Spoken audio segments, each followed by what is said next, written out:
Bonjour, comment accorder votre vielle et particulièrement une vielle chiffonnie Leclerc? C'est évidemment une vidéo qui peut s'adapter aux débutants, mais aussi à des gens qui sont un peu plus pratiquants. Et ben c'est parti, voici Xavier, mon papa, qui va vous montrer, on va commenter ensemble cette vidéo. Alors, ceci est une vielle ou une chiffonnie très désaccordée. Donc, première chose, débrayer chaque corde et n'en laisser qu'une. Après avoir vérifié qu'il y a assez de colophane. Il faut quand même qu'il y ait de la colophane sur la roue. Voilà, il n'y en a qu'une et on a un accordeur. Et comme l'accord c'est chanterelle en sol et bourdon en do, eh bien, on va chercher sur l'accordeur un sol. Là, on est en fa, et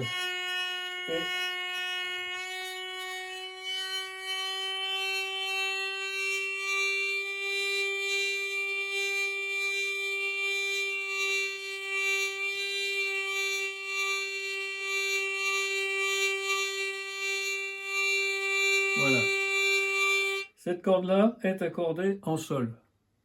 On le voit sur l'accordeur. Ensuite, on va accorder sa copine. Donc là, il faut déterminer si elle est plus basse, celle qu'on veut accorder, ou plus haute que la première. On voit qu'elle est plus basse. On entend qu'elle est plus basse. Donc, on va la remonter.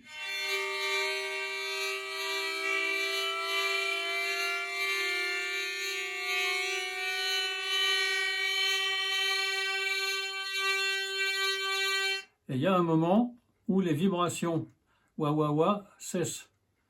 Ça veut dire qu'elles sont à l'unisson. Si on va plus haut, le wa wa recommence.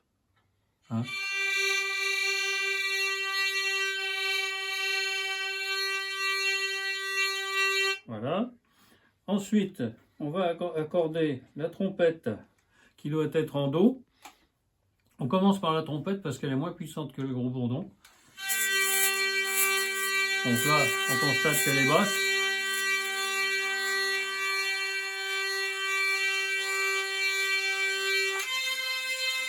Elle doit faire la même note que la troisième touche de la rangée du bas.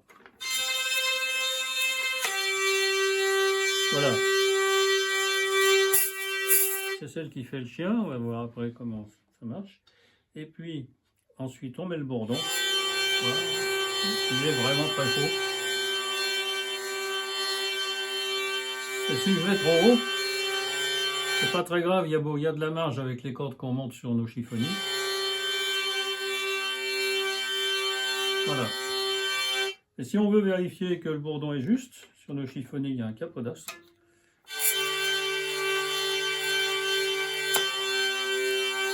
Et quand c'est pas juste, ça s'entend encore plus quand on utilise le capodastre. Donc à ce moment-là, on peut déterminer quelle est celle qui est fausse.